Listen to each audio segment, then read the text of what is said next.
पवित्र समय print and YouTube channel की खासियत सामाजिक, आपराधिक, राजनीतिक, धार्मिक और बॉलीवुड। मैं राजेंद्र मौर्य और आप देख रहे हैं पवित्र समय न्यूज़। और इस वक्त हम उपस्थित हैं कुर्ला पश्चिम गांव देवी मंदिर और उसके साथ साथ एक चाल बहुत ही जहां पर आप देखेंगे एक जो वाक़या जो घटा है ठगी का शिकार, जिसमें एक ही इलाके के अंदर में 3 से 4 लोगों को ठगा गया है। जिसमें आज जो इनको मतलब एक कहते हैं कि मतलब एक मानवता को अगर शर्मसार करने का कोई काम कर रहा है, जिस तरीके से विश्वास कराना, भाड़े पड़ा कर रहना और उसके साथ इन लोगों के पैसे को बर्बाद करना, पैसा ठग कर चले जाना। ऐसे में ही कुछ जो इलाके के लोग हैं इस वक्त मेरे समझ यहाँ पर खड़े हैं। मैं इनसे ही कुछ जानने का प्रयास करता हूँ। क्या नाम है माजी आपका? मेरे नाम हिराबाई सोमनाथ रोकडे आहे. माझ्याकडून पैसे अनिलवाणी घेतले. त्यांनी गोड गोड बोलून माझ्याकडून पैसे घेतले. बापाचं ऑपरेशन आहे, बायकोचं ऑपरेशन सिजेरियनचं, मुलाचं ॲडमिशन आहे, मुलीचं ॲडमिशन आहे, असे करून त्यांनी माझ्याकडून पैसे बार घेऊन गेला. पोलीस स्टेशन मी बार जाते तर कोणी माझी दखल घेत नाही. किती वेळा मी गेले. मी विधवा औरत आहे, माझी सून विधवा आहे, मला कोणी नाही पाठीमागं, कोणीच नाही माझ्या मागं.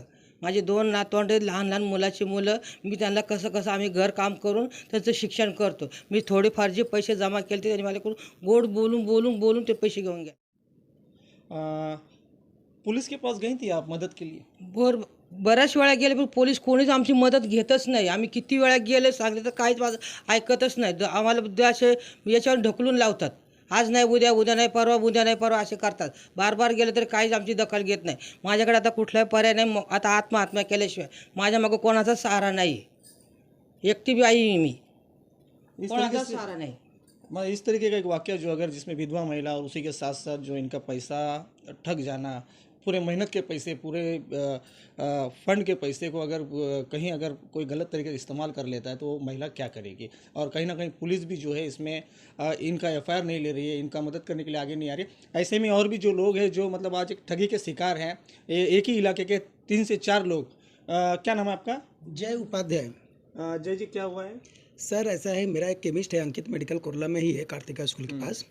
तो वह बंदा थोड़ा करके पैसा मुझसे लिया 25-50 करके। तो मैं बोला क्या ज़रूरत है, तो यही सब बीमारी का नाम जो ये आंटी कर बोला, वो सब बीमारी का नाम बोला।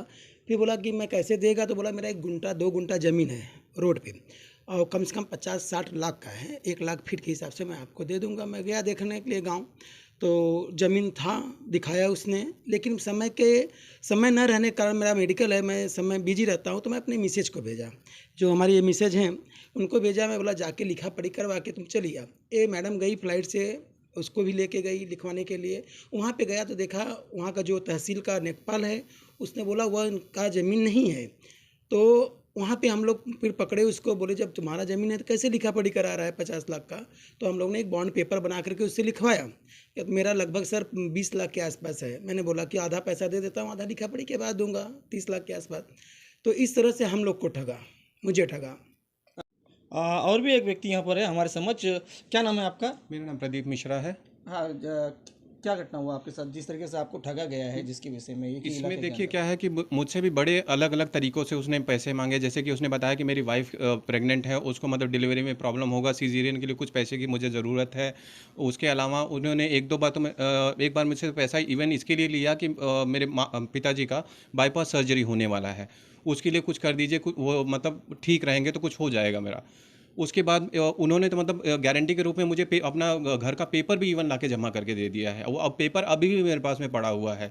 और जब हम मिलकर वहाँ पे गए भी अंबरनाथ में, तो उनकी वाइफ तो इवन गाली गलौज कर रही है हमसे, और वो बोल रही कि वो तो पेपर जो भी आपके पास में वो उनका है ही नहीं, वो पेपर आप मुझे ला के दीजिए। इवन उनके साले का मुझे गाँव से धमकी भरा फ़ोन भी आ चुका है। इस तरीके से यहाँ पुलिस को हमने इन सब चीज़ें बताई कि भैया मेरे को यहाँ इतने सारे थ्रेट कॉल्स आ रहे हैं उनकी तरफ से, आप कुछ एक्शन लीजिए। लेकिन उनकी तरफ से कोई मतलब हेल्प नहीं मिल रहा है हमें। मतलब वो हर बार जब भी हम जाते हैं तो वो बोलते हैं कि आप अगले हफ्ते आ जाइए, इस बार हम थोड़ा कहीं बंदोबस्त में लगे हुए हैं। अब एन नंबर ऑफ कुछ भी रीजंस वो देकर हमें टालते रहते हैं। नियर अबाउट हमको 4 से 5 महीने के ऊपर लेटर दे के हो चुका है, लेकिन कोई हेल्प हमें विनोबा भावे पुलिस चौकी की तरफ से नहीं मिल रहा है। तो शासन प्रशासन से क्या मांगे आप? देखिए, हम शासन प्रशासन विनोबा चौकी की तरफ से यही डिमांड करना चाहेंगे, वो उसके प्लीज़ उसकी तरफ से देखिए, क्योंकि हम एक अकेले ठगे नहीं हैं। अंबरनाथ में बहुत सारे आदमियों को उसने ठगा हुआ है, और इवन मतलब बहुत सारे ऐसे उनके जो हम जानकारी में हमारे पास जो 5 से 8 जन हैं। तो अगर वो नहीं हेल्प करेंगे तो हम सीपी से मदद मांगे, अगर सीपी से नहीं मदद मिलेगा तो फिर मुझे कुछ ना कुछ तो उसके ऊपर सोचना तो पड़ेगा, कोर्ट का सहारा लेना पड़ेगा। आज के कितने दिन से आप चक्कर काट रहे हैं पुलिस चौकी? पुलिस चौकी हम लगभग 5 से 6 महीने से 5-6 महीने से। बिल्कुल उनको सारा कुछ बताया जा रहा है, सारा इंसिडेंट बताया जा रहा है, लेकिन वो चीज़ें लाइटली ले रहे हैं। यहीं पर एक महिला है जो मतलब इस वक्त यहाँ पर उपस्थित है। मैम क्या हुआ था बताइए आप? मैं साधना उपाध्याय बोल रही हूँ गांव देवी से। और अनिल यादव मेरे घर में आके मुझे बार बार हम लोग को परेशान करते थे, मेरे हस्बैंड को भी परेशान करते थे। उनसे काफ़ी पैसा लेके उसने प्रॉपर्टी के नाम से लिया और अपने माता पिता की बीमारी के नाम से लिया कि मेरे पिताजी बीमार हैं, दे दो, ये ऐसा वैसा। हम लोग क्या है कि ऐसे लोग हैं कि तो किसी का भी मदद अगर हो जाए तो अच्छी बात है, लेकिन उसने हमारे साथ ऐसा धोखाधड़ी किया कि पूछो मत। उसने बोला कि जब भी पैसा मांगने लगे हम लोग तो बोला मेरा प्रॉपर्टी है गाँव में, चलो बेच के देता हूँ। मेरे हस्बैंड को भी लेके गया था, फिर उसके बाद हम लोग को लेके गया था, मुझे लेके गया था लिखा पढ़ी करवाने के लिए। तो वहाँ पे लिखा पढ़ी उसका मैंने लेखपाल को दिखाया, ये पेपर आपके तो पास उसने बोला उसका नहीं है। तो ये पेपर पे उसने लिख के दिया है कि मैं इतना पैसा लिया हूँ, इतना पैसा अंबरनाथ में मेरा रूम है, आने के बाद मैंने बेच के वहाँ दूंगा। अब विरार में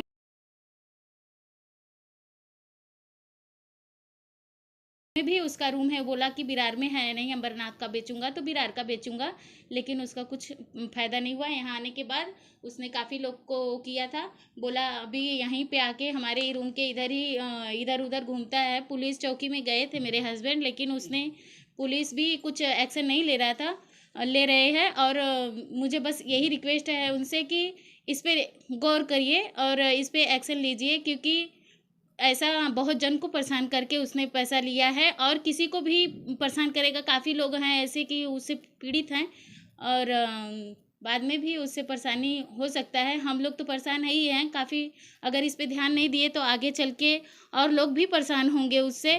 तो इससे अच्छा है कि उस पर गौर करो। पुलिस से बस यही रिक्वेस्ट है और बाकी भाइयों से भी है कि ऐसे लोग को बहुत निगरानी से देखे, जांचे, फिर उसके बाद किसी का मदद करे, क्योंकि आज की दुनिया में किसी के मदद करने लायक नहीं है। मदद करने के बाद धोखाधड़ी के अलावा कुछ नहीं मिलता। वो हंस के हम लोग को बोलता है कि अभी तुम लोग क्या कर सकते हो, कुछ भी नहीं कर सकते हो, आके घूम के जाता है। लेकिन पुलिस लोग भी कुछ नहीं कर रहे हैं, हम लोग बताते हैं जाके, लेकिन वो लोग एक्शन नहीं ले रहे हैं। बस इस पे एक्शन वो लोग ले, बस मेरा यही रिक्वेस्ट है उनसे, हाथ जोड़ के प्रार्थना है।